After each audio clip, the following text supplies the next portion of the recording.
Good morning, everyone. It's great to be with you all today, and thanks for joining us. Welcome to the Pattern for Progress monthly housing webinar series. Our webinar series has been generously sponsored by NeighborWorks America. Today's event includes a presentation and an opportunity for questions and answers with our guest. Today's conversation, the complexities of fair housing. We're very excited and pleased to be joined by Dorothy Botsoe, Realtor extraordinaire, to help guide us through the incredibly complicated topic of fair housing. Before I introduce Dorothy, I want to take a moment to frame today's conversation. Fair housing, which is governed by the Fair Housing Act, originally passed in 1968, is critically important to understand. Whether you're working in the real estate and housing industry as a housing advocate, or if you're a consumer looking to rent or purchase a home. In short, the Fair Housing Act is designed to protect people from discrimination when they are renting or buying a home, getting a mortgage, seeking housing assistance, or engaging in other housing-related activities. The Hudson Valley is going through a number of changes as a result of COVID-19. It's been over a year since the first shutdown, and we are still seeing a demographic shift from the dense urban centers of New York City to the Hudson Valley. With this shift, coupled with an eviction moratorium and the demand for housing, especially multifamily housing, there are many questions and concerns about housing discrimination. Whether you're a municipality, a realtor, lender, appraiser, developer, property owner and manager, a buyer, seller, or renter, there's a lot of information to understand in terms of rights and in terms of responsibilities. The breadth of this topic cannot be understated and certainly cannot be covered in a single 1-hour webinar. Our goal this morning is to begin an open conversation about its complexities and impacts. To put much of this into context and help us understand fair housing, I'm pleased to introduce Dorothy Botsoe. A bit of housekeeping before I actually introduce our guest. After Dorothy's presentation, we're going to open the webinar to the audience for questions and an answer period. Please type your questions into the Q&A box and we'll try to get to all of them the best we can. So a big good morning to Dorothy. She's been in real estate for more than 25 years, serving the lower New York area. Dorothy is native to Ghana, West Africa, and is the CEO of Dorothy Jensen Realty, Inc. She has served at multiple levels for the Westchester County Board of Realtors, the Women's Council of Realtors, the National Association of Realtors, and most recently as president of the Hudson Gateway Association of Realtors. Last October, Dorothy was named the New York State Association of Realtors Realtor of the Year. That's a pretty big deal. So congratulations on that, Dorothy. She's currently a New York State certified instructor, teaching agency, fair housing, ethics, and salesperson's licensing courses for Hagar. Dorothy, good morning, welcome, and thank you. And I'm pleased to turn the virtual floor over to you. Well, good morning. I am happy to be here. It's an honor to be asked to be a part of this platform, and hopefully we'll be able to have a discussion that is going to be educational to all of us. What I'm going to try to do right now is give you a brief overview of the fair housing law. So I'm going to share my screen, and then we will just go ahead and try to have a conversation about fair housing. So I'm going to share my screen. Please bear with me. And I will go through the fair housing laws that we are going to be discussing. The purpose here, I have a disclaimer basically saying that, any examples that we use here will be for discussion purposes and not to be used in any derogatory terms. We're going to talk about everything respectfully. But I definitely want to make sure that we understand that with regards to fair housing, every time we mention fair housing, we go straight to discrimination. And fair housing covers a lot of different things. But fundamentally, the most cherished rights of the Civil Rights Act is that we have a right, we choose where we live. We can live in any part of the county, in the community that we want to be in, without feeling discriminated against in what sense. There are different ways of discrimination. It's either right on, head on, or it's subtle. But bottom line is, we have the right to live anywhere we choose to, and that it should be done without any form of discrimination whatsoever. We know that this is what we're doing, and I want to pose a question to all of you, which I hope you would put your answers in the Q&A or the medium that's provided here. Do you think housing is fair? If you look at how things have been going so far, not only this year, not last year, over time, do you think housing is fair? We say fair housing. Fair housing, we throw the words around. It's Fair Housing Month. Fair housing training, fair housing education. But do we fundamentally think housing is fair? And if you do think housing is fair, when you put your answer in the Q&A, explain why you think housing is fair. And in what sense is housing fair? Is housing fair because it's accessible for all? Is housing fair because, your experience has been very positive? Or is housing unfair because you think that not everybody gets the same treatment? Again, the question is being posed to you. Is housing fair? And right now in 2021, I think not. But my answer may be very different from yours. My experiences definitely are very different from yours. And as a realtor, I look at it very differently. As a person who is an immigrant to this country, I also look at the housing process very differently. It is important for me to know how housing is done in my country and how it affects the community I come from in Ghana, where I've lived in other parts of the world also, and it's handled very differently. But in the US, there's a very huge focus on race. There's a focus on race. There is a historical context that sometimes it's so big that you cannot wrap it up in this short time that we have together. But I want you to really think about it. In your situation, is housing fair? And put your answers in there. We'll come back and address that a little bit later. What I wanted to do is just put forth the protected classes so that you know what we are in general going to be talking about, the determination of federal, state, and local level to make sure that everybody is treated fairly while looking for housing. As an agent, again, as a real estate agent, I have to be aware of the fact that everybody I'm dealing with comes to me with an expectation. They want to buy a home. My job is to try to get them into a home. How are we doing that? We collaborate on the process. I hear what they have to say. They tell me what they have to say. And as long as it doesn't break the rules, my job is to accommodate that process. So federally, our federally protected classes are race, color, national origin, religion, sex disability, and age. We also have the New York protected classes here. In addition to all of that, we have, of course, marital status or familiar status, sexual orientation, gender identity, military status, many more. There's a whole host of additional protections that are listed here. So is this something that makes sense for us to be aware of?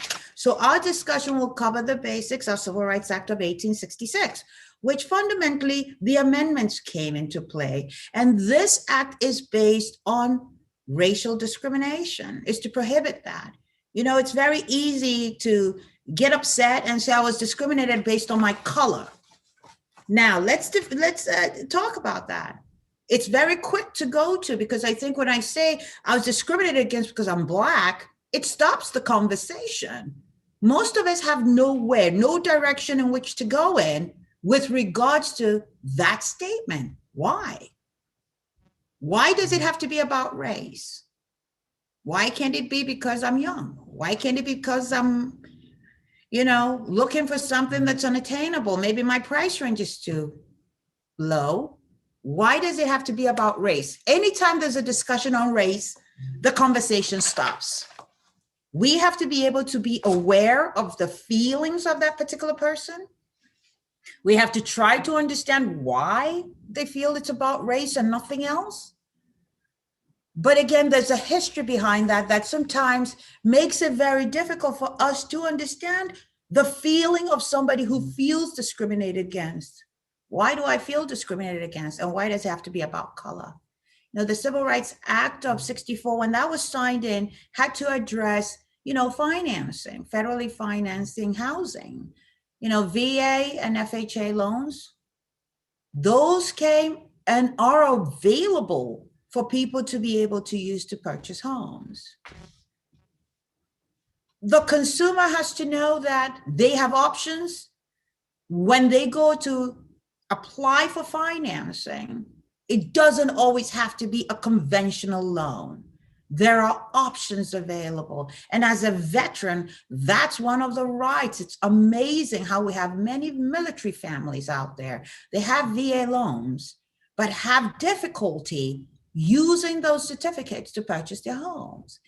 Sometimes it's because the agents they're working with have a lack of understanding of the process. Sometimes the loan officers don't properly explain that to us as agents so that we can properly explain that to our sellers. But again, the laws are on the books to help people make decisions on how to apply for financing and what is in their best interest to try to get. 1968 added, religion or national origin to the protected class. We have race, color, religion, or national origin. A few years ago, we were hearing a lot of talk about Mexicans, Muslims. We're talking about where people come from, Africa, England, wherever it is. Why would that be of concern if I want to purchase a home? Why should it matter where I come from if I wanted to purchase a home? Why should it matter my color if I want to purchase a home? In addition to all of that, we also have 1974 added, gender or sex. I always find these quite interesting because in certain parts of the country still, as a woman, you may not be able to purchase a home without permission from your husband. That's a protection that needs to be addressed and talked about. What are we doing to further that in terms of allowing everybody to be able to purchase a home without consideration of their sex or gender, as said? And then in 88, the amendment came into play protecting disabilities and familial status. Disabilities covers a whole gamut. We've got mental or physical, but of course we have emotional. It's such a wide range when we talk disabilities. And that's a class actually that should be fully protected because there are some recommendations. There is concern in terms of discriminatory acts against persons with disabilities, and also familiar status. In our residential arena, children under 18 in the home are protected, a pregnant woman's protected, single, dads, moms, partners, grandparents, anybody taking care of children in the home in terms of familiar status are protected. So how are we tying all this together to make sure as the consumer, you're aware of what your rights are and you're asking the right question? But if you're using the services of a realtor, you are educating your real estate agent to know how to advocate for you and make sure that you're able to get what you're asking for as long as it's attainable. For example, if I have a disability and I have the ability to work with a homeowner to make reasonable modifications to the properties, what I should be asking for should be fact-based. Disabilities, I have a disability, maybe I'm in a wheelchair. I may want to widen the doors or lower the counters or lower the lights or put in a ramp, have a ramp put in so that I can live in my home comfortably. First, I have to access the property. But once I am in it, I need to be able to enjoy my home, thereby being able to make some reasonable modifications. Putting in grab bars in the bathroom, also in addition, is one of those things that is reasonable and should be asked. But all these modifications have to be fact-based. So we need to consider all those things. But again, my biggest issue is knowing that we have several aspects of the fair housing laws. We have the federal law, the state, county, and local laws. There are a lot of laws and they are constantly changing. So I try to make sure I'm aware of what the federally protected classes are, in addition to be aware of what my county laws are, my state laws are, but you can't know all of them. I try to say that when I teach a class, just make sure that you understand fair housing violations are based on my emotional state. Why am I feeling discriminated against? And as an agent, you now have to defend yourself against that. The consumer doesn't get a pass and can't say, I didn't know the law. The laws are on the books. Everybody must know the laws. So if you're not familiar with it, then we reach out to organizations that can educate us on the law, that can guide us in the right direction to make sure we stay out of violating the law. So these are one of the things. The biggest issue we had was it a couple of years ago, we had Newsday out of Long Island do have a 3 undercover investigation, and it was mostly covering steering. Why is steering an issue for us? When somebody comes to me as an agent and says, Dorothy, I want to live in this particular area for this price range, I should be able to make sure that I can help them find a property that is well within their the price range, without without telling them that they'll be better off in a particular area, or not showing them property in the area they've asked for, but showing them property where I think they'll be better suited or more comfortable. The fact that I'm making a decision for that consumer is a violation. The fact that I am not giving them what they're asking for in terms of where they want to live could be a violation if I am taking them out of the area or putting them into an area based on their color or race, because they will be more comfortable there. This Long Island Divided video is online. It's about 45 minutes long. It is educational. It's great. I think it's a talking point that we need to look at ourselves. Not only the real estate agent or the realtor, which I am because I belong to the National Association of Realtors and Hudson Gateway Association of Realtors and New York State Association of Realtors. We are held to a higher standard, and we need to be able to work with the consumer to make sure that they're getting what they need. We have to make sure that we're listening. We have to make sure that we're doing our research and we are working in tandem collaboration with the consumer. But one of the questions I'm also going to have to ask is, what if the consumer is the one making the discriminatory comments? What if the consumer is the one asking for, you as the agent to accommodate a discriminatory request? For example, I don't want to be in a Black community, or I don't want to be in a heavily Jewish community. What if that consumer is making that comment? How do you handle that? We agree it's not the right thing to do. We agree that they should not be asking those, making those statements. How do you address that? So the discussion among us all should be, what are we doing to try to curb this behavior? What is my thought process in working with people, the consumer, or my fellow agents? And what is my thought process in working with housing associations or organizations that are trying to further, fair housing, that are trying to create a bigger platform so that people are more aware of what their rights are and what the fair housing law is about and what sort of protections are in place for them. Blockbusting happens a bit. And again, I haven't seen a huge event here. But again, anything that is going to change the makeup of a neighborhood, that's going to benefit me as an agent, make more money, or bring a particular class while scaring people who live in a particular neighborhood based on the protected class, their color, race, ethnicity, national origin, religion, any of that, any of the protected classes, then that is also, again, illegal. We shouldn't be doing it. Redlining talks about, of course, our financing issue, where monies and insurance are placed in areas where certain areas it's okay to finance in, or it's okay to buy in, or it's okay to insure property in. But when they're delineated this way, it's stark. And you look at it and wonder why these issues happen. So we just need to be aware of it. Is it still ongoing? Absolutely. Maybe it's not in our face that we are aware of it completely, but it is still happening, and we need to be able to be aware of the fact that it's happening, and how can we combat this and address it.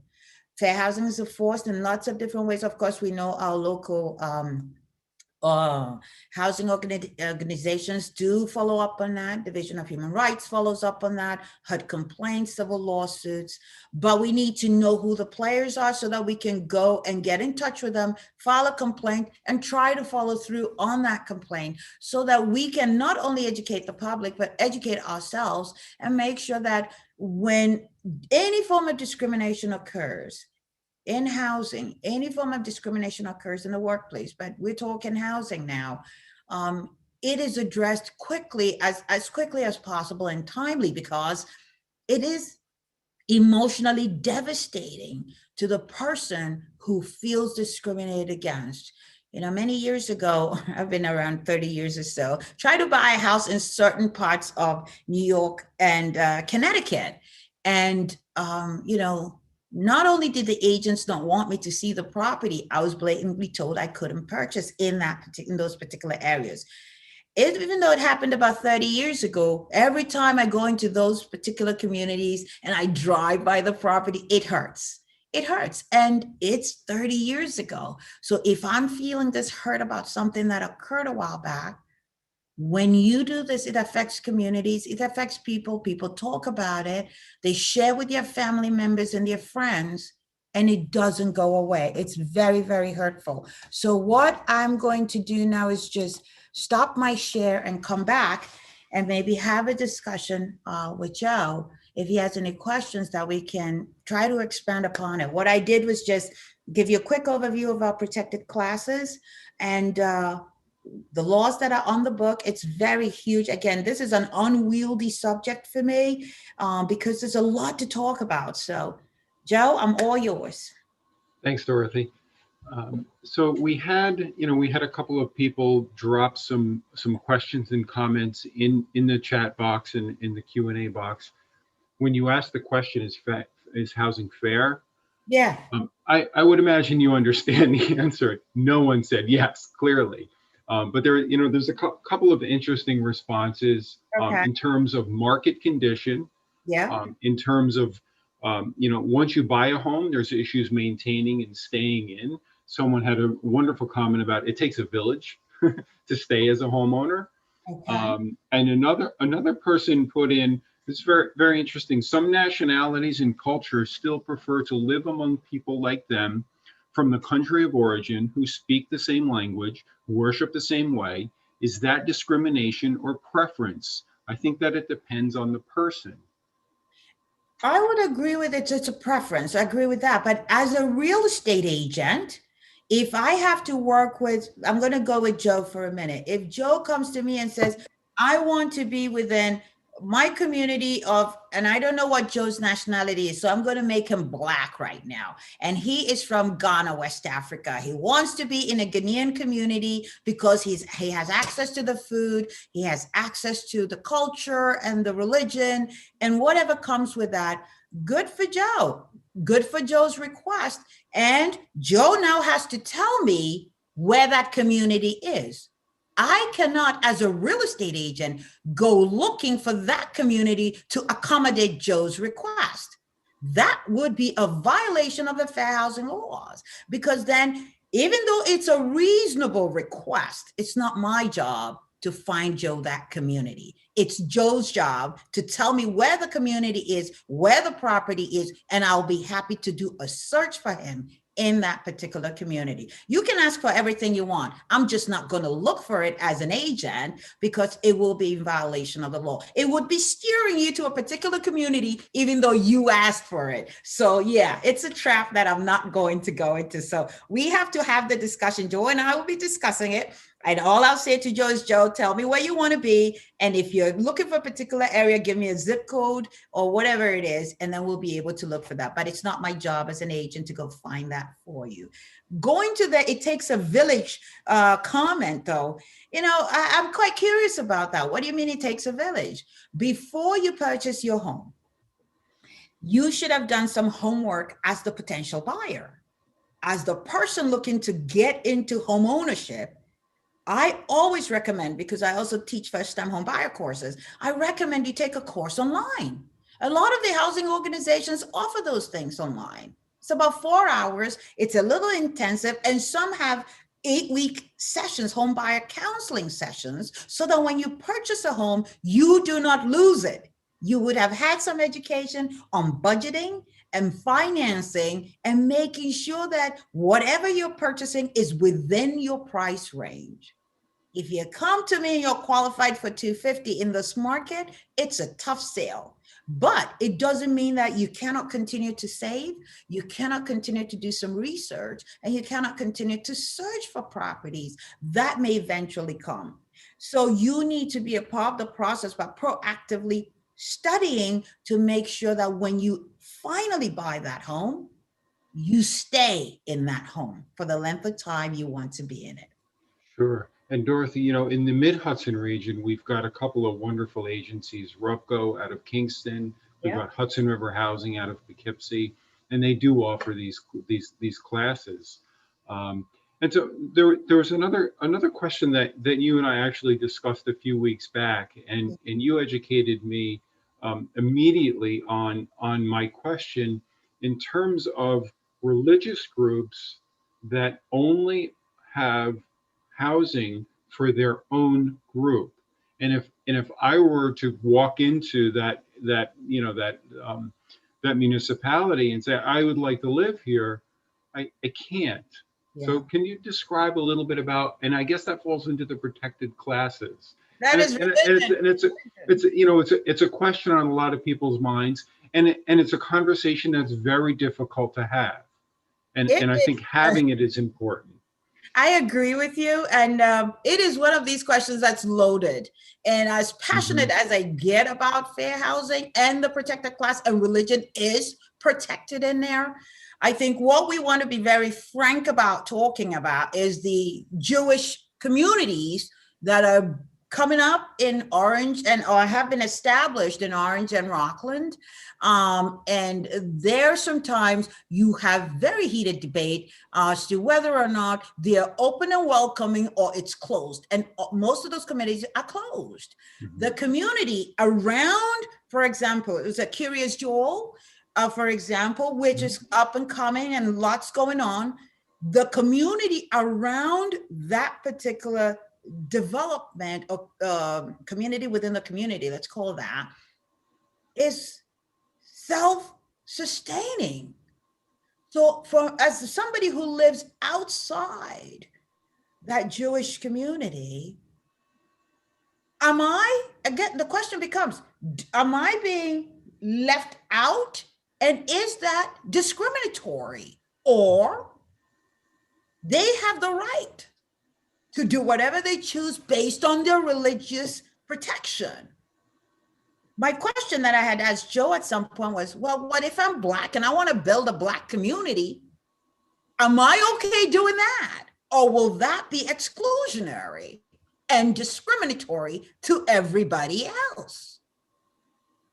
So talking about religion and it being a very protected class, those two communities where there's a lot of tension, a lot of misunderstanding, begs the question, if the Jewish community has this level of protection, How do we extend the protection to everybody else? Do the Catholics have the same? Do the Christians have the same? What about the Buddhists and the Muslims?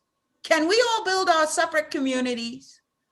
The whole idea of separate yet equal drives me insane.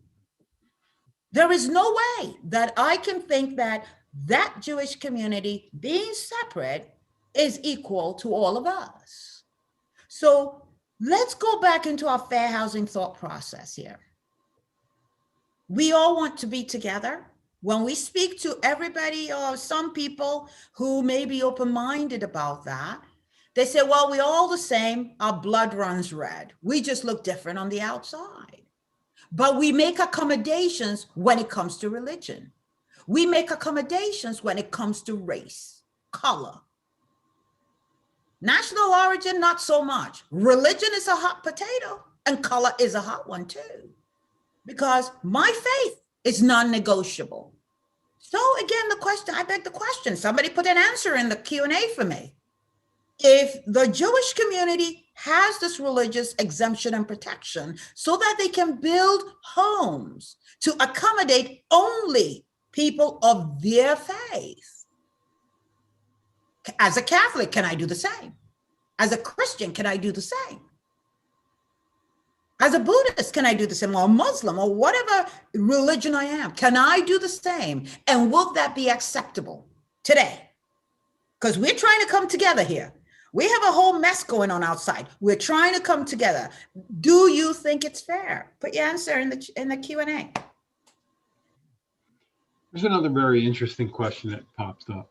What can renters do when property managers change and force out renters? And that's occurring here in the Hudson Valley. You know, a new owner, new property manager, they make, repairs to a house or the internal part of an apartment, rent goes up. What can a renter do? Right now that we had the pandemic, so the rules have changed a little bit. Yeah. And you can't raise the rent based on your repairs, and landlords are having problems and tenants are having problems. So this is a terrible time to be trying to raise rents or kick people out. Again, the moratorium's in place and evictions. But as you know, what I have heard from some landlords, tenants, and some agents is that, the landlord wants to make repairs. The landlord wants the property to be well maintained. The tenant wants the repairs made. But as a landlord, I can charge the repairs to that tenant. It's cost of doing business. Mm-hmm. So then the tenant gets in a situation because of this pandemic, they're not able to pay the rent. I can't kick them out, but I'm responsible to pay my mortgage. So I have a situation that's unattainable. It's really just an awful situation. So what I've recommended to landlords and tenants is that you all just talk about it and try to work it out where the tenant pays something, so that at least you're getting something rather than nothing, because you cannot legally evict them. That would be against the law.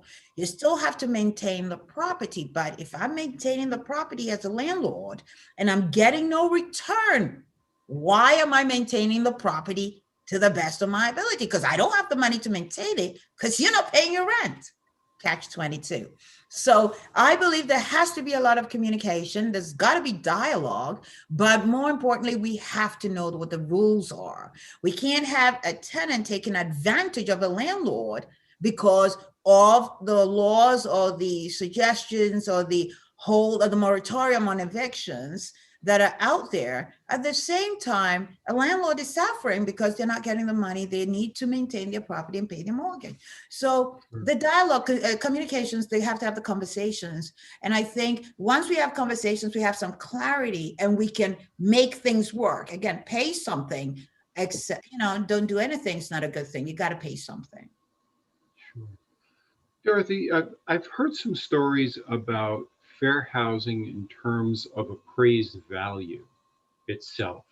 And I don't really have a question in that statement. It's just what things that I'm hearing anecdotally.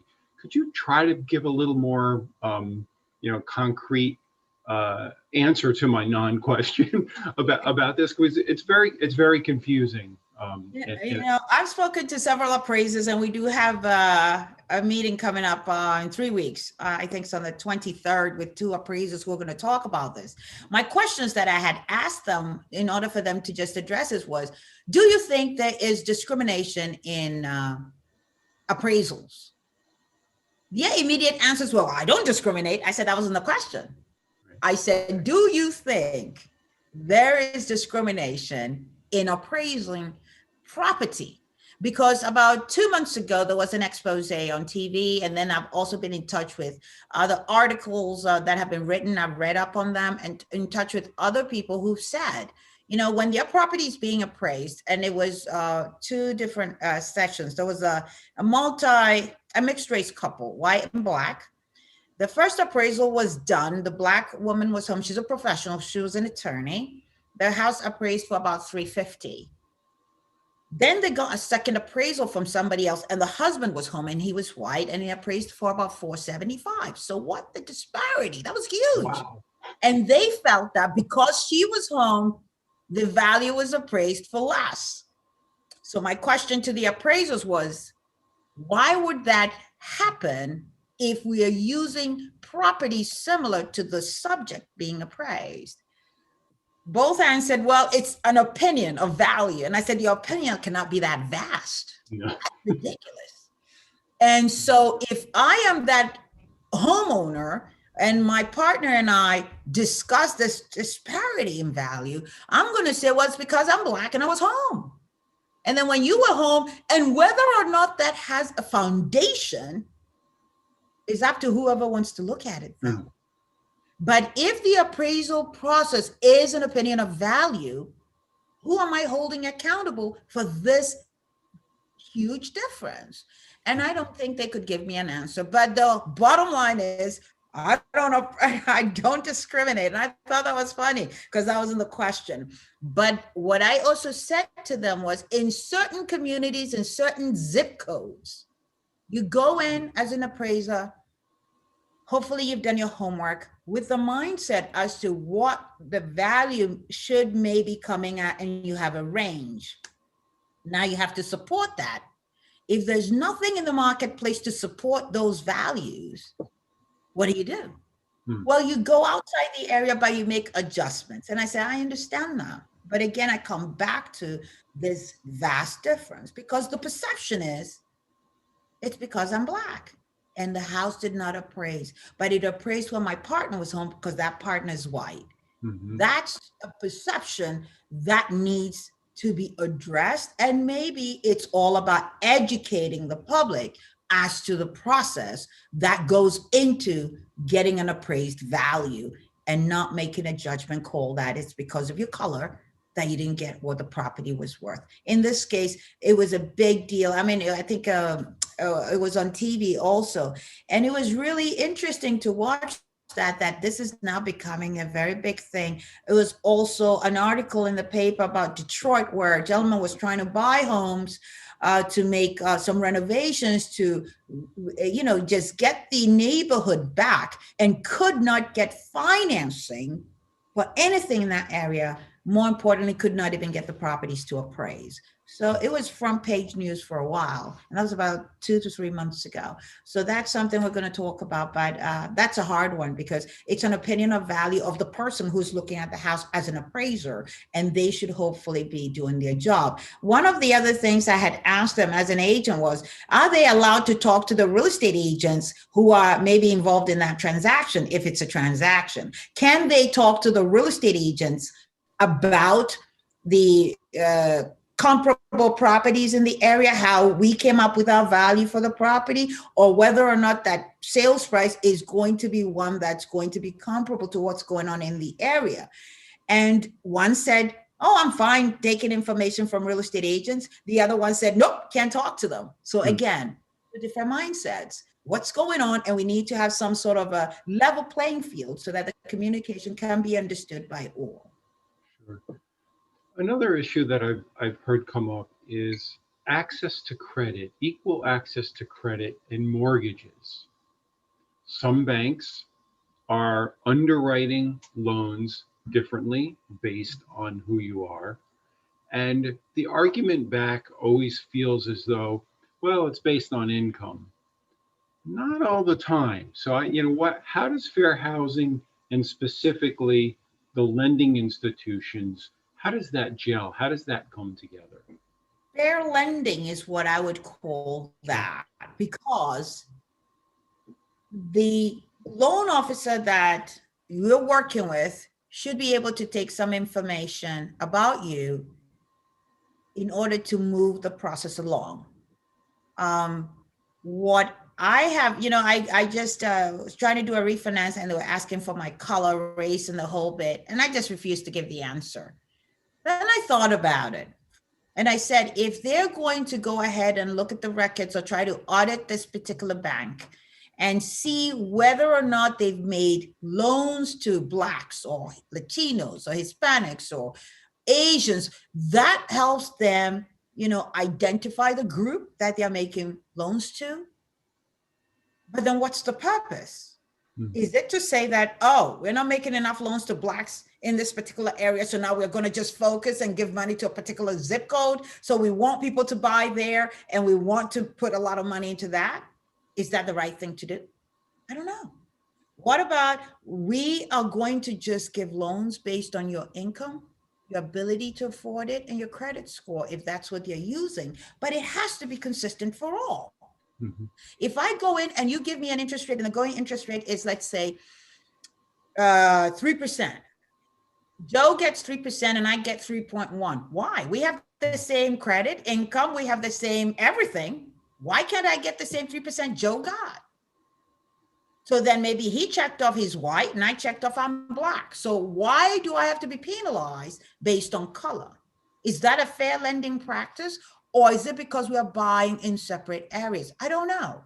But again, the education has to be brought about. And Irina Amato, who's going to be addressing that on our fair lending panel, is going to bring some actual facts to the table and educate me on the fact that if your credit is good, and we're able to qualify you to purchase a home in your price range, as long as the interest rates are what they are, you should be able to be treated fairly. But the fair lending practice leaves open a lot to be desired, because I think based on the statistics that they're asking for, your makeup, your ethnicity, it allows these financial institutions to be able to now target areas where they want to put more money into a particular community, and then leaves another community underserviced. So if I'm in, let's say, a Black community in Westchester, and then there is an affluent white community, but you're pouring more money into the Black community and not so much into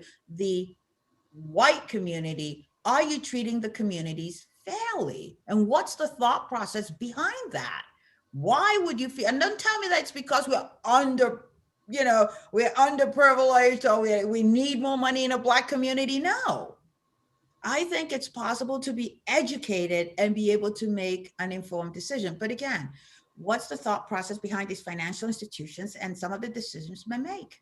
What is that? And that leaves me as an agent who is referring business to loan officers to make sure that the loan officer I'm working with is treating everybody fairly, regardless of race, fairly, regardless of ethnicity, so that the person comes to the table, gets the same fair treatment, as long as they qualify in the parameters that they've been handed by that loan officer. So there's a lot to talk about there also. Yeah. Over the years, I've been doing this for 31 years. And when I first got into this, I noticed that municipalities, whether you're a town, a village, or a county, typically they will identify what they were calling a fair housing officer, a local fair housing officer. In some of the larger communities, it was, it was a position that was a little bit more in depth. Maybe they had an actual full-time job and that's what they were doing. In other communities, it was a part-time person who sort of, heard complaints, and the complaints never really went anywhere. And I wanted to, I personally, I think it's critical, because to have this person, and if a community can't, afford to have a single one to dedicated to the community, perhaps they can share amongst a bunch of communities, sort of a government efficiency issue. But what are your thoughts in terms of the fair housing officer at the municipal level? Um, and how should that resource be made available to renters, to owners, and also to professionals in the field? And I just see, that they need a lot of education. Municipalities, they don't know what they don't know. Some people they just simply don't know this stuff, and it catches them by surprise. But what are your thoughts on fair housing officers? Fair housing officers, that's that is laughable. I'm sorry, that's quite funny, but you know why I'm laughing? A fair housing officer, what's your job description? What's your job description? What are you bringing to the table? It's the same thing as the diversity officers I'm hearing about. What are you bringing to the table? What is your job? A fair housing officer to me means that you have to know the law where fair Hmm. housing is concerned. You have to know all the protected classes. You have to know your local, state, county law down, and you need to be aware of it. But that particular person has to be vested in that position and the community they serve. You can't come to me because, oh my God, you know Dorothy, so Dorothy's the hookup, whatever that means. Dorothy's going to get me in. Dorothy's going to let me know what to do. No, that fair housing officer has to work for the entire community on behalf of the entire community, but that fair housing officer has to be educated Hmm. about the fair housing laws.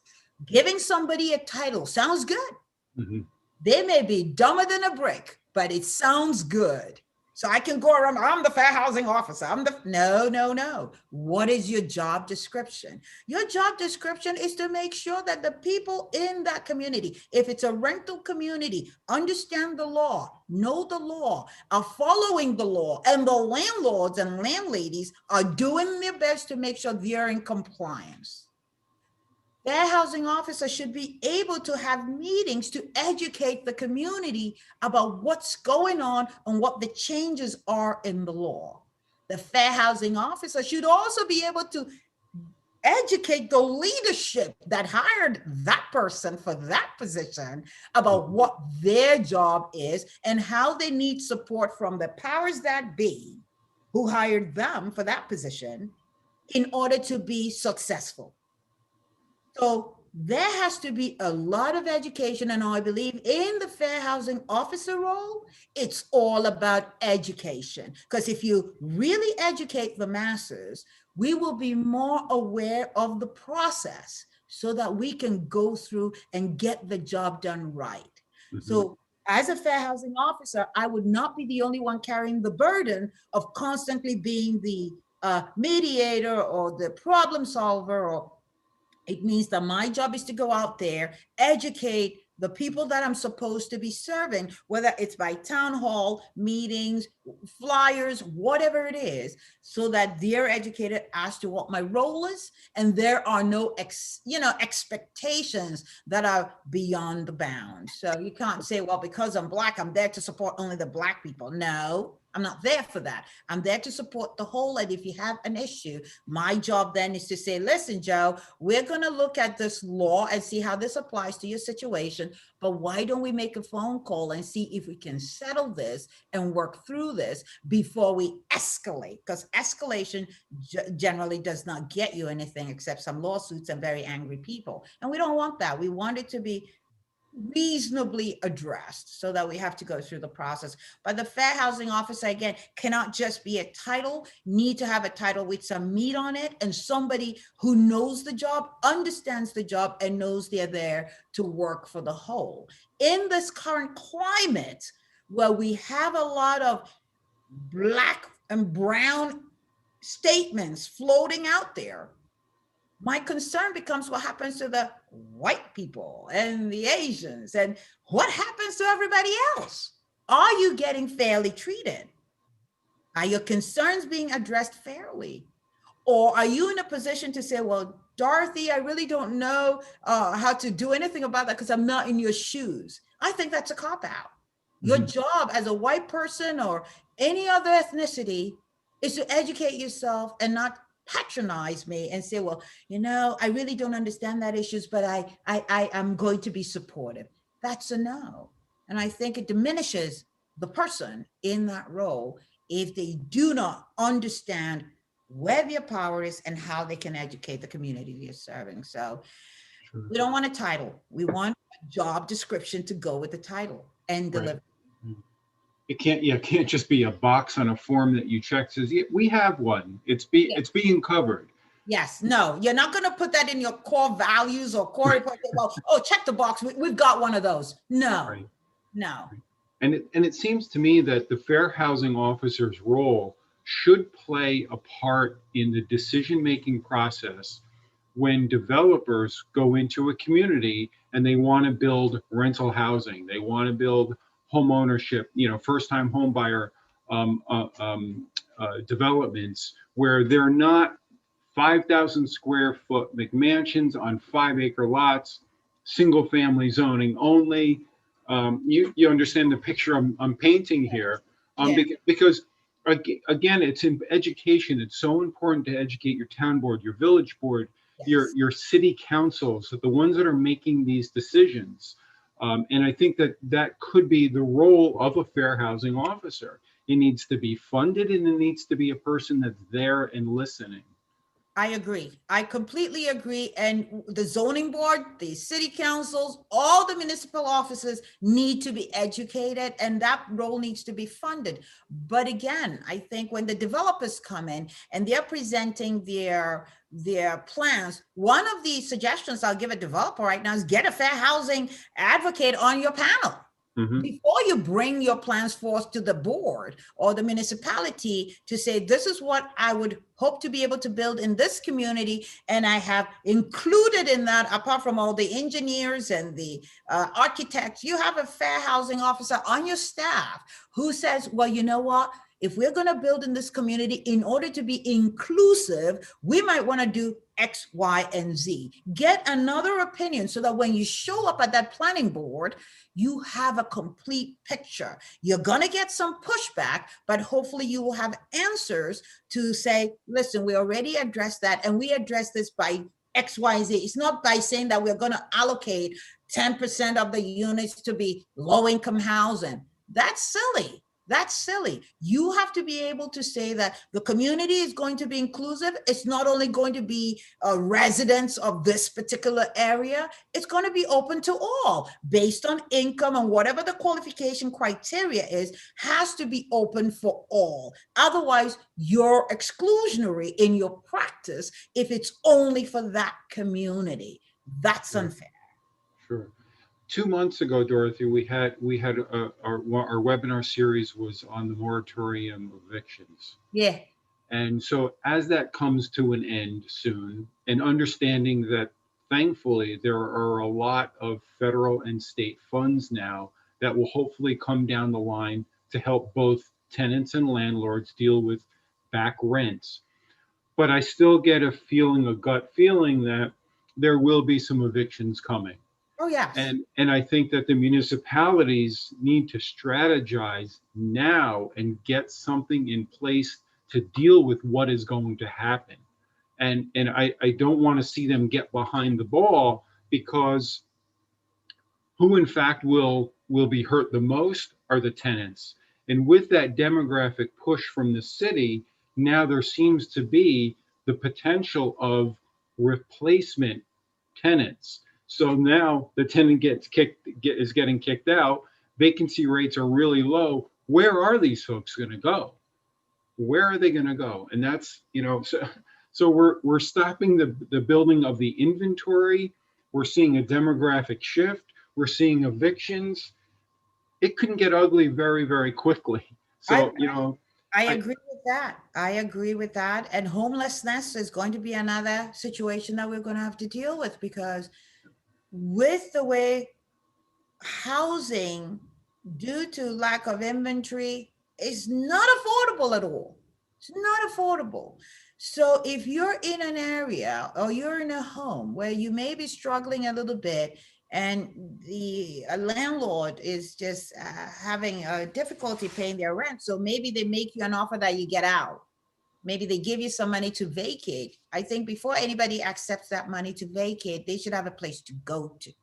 Mhm. Because I do agree with you that the municipalities are not set up, or I haven't seen any plan that's saying that, well, with all this money that we may be having come to us, this is what we're going to do to allocate funds. This is what we're going to do to try to, refurbish homes. You go around, there's a lot of Mhm. vacant property. Why do we have to build new ones? Why can we not renovate or update the existing vacant properties Mhm. instead of dropping them and then putting up brand new ones, which then, cost more money? You can always redo these things. Put out, a call to action to some of these developers to put in bids and try to make these homes again back on the market, affordable yet updated. So I haven't seen a plan either. And so that's a concern. That's going to be a little vicious cycle that's going to be. Mhm. And if that's handling only rentals, I work also on the REO foreclosure end of things, where again, you have these forbearances that have been out there. That's insanity. I have clients who took the forbearance, and I keep saying, could you just pay something? Just pay something. Because once you get behind, it is so hard to get back on track. Yeah. And it is one of I was very frustrated with that whole rollout, because they forgot to educate us Mhm. that, yeah, you can take the forbearance, but if you don't pay up, it's still going to either going to be tacked on, or you're going to have to pay it all at some point when they stop this process. And the banks all have different rules. There's nothing that is the same for everybody. So if you have a bank here, bank A, and you have bank B, you need to look at the rules and see what their process is going to be. But I've always recommended to my clients and to friends, even if you took the forbearance, pay something. Pay something, because once you get behind, it's very hard to get caught back up. Well, Dorothy, we've come to the end of our hour, Oh, that's and as I great. said at the beginning, this is it's complex. This could go on for hours, and clearly you teach a lot of different courses on this topic. Yes. So I want to thank you very much for shedding light on many aspects of this. I apologize to those who in the question bar I could not get to your question, or if I misinterpreted a few. But we can send around Dorothy's contact information, and you can reach Pattern at our website, and we'll be glad to look at some additional information for you. And I did miss one housing counseling agency here in Orange County, Pat Stone, and also RDEC. So there are actually four very good groups here in the Mid Hudson for that. So Dorothy, again, thank you so much. Well, This thank is you very much for having me. I appreciate it.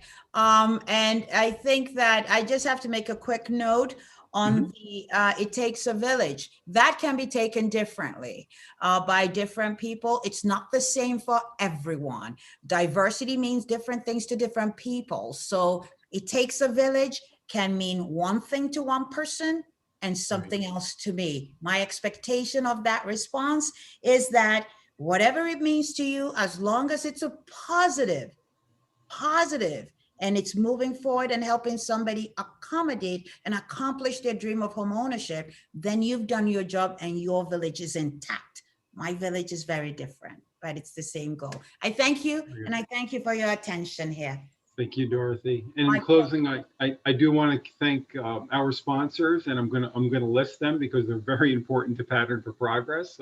Howard Hanna Rand Realty, the Carney Group, Community Preservation Corporation, RUPCO, Hudson River Housing, Leviticus Fund, Baxter Development, and TD Bank, and of course NeighborWorks America, our overall general sponsor for these webinars. And don't forget, next month we're going to have a very interesting presentation on affordable housing overlays in zoning from the city of Cambridge. I guarantee it's going to be very exciting. a very good movement to progress our communities with affordable housing. So Dorothy, thanks again. Thanks again for having me. Have a good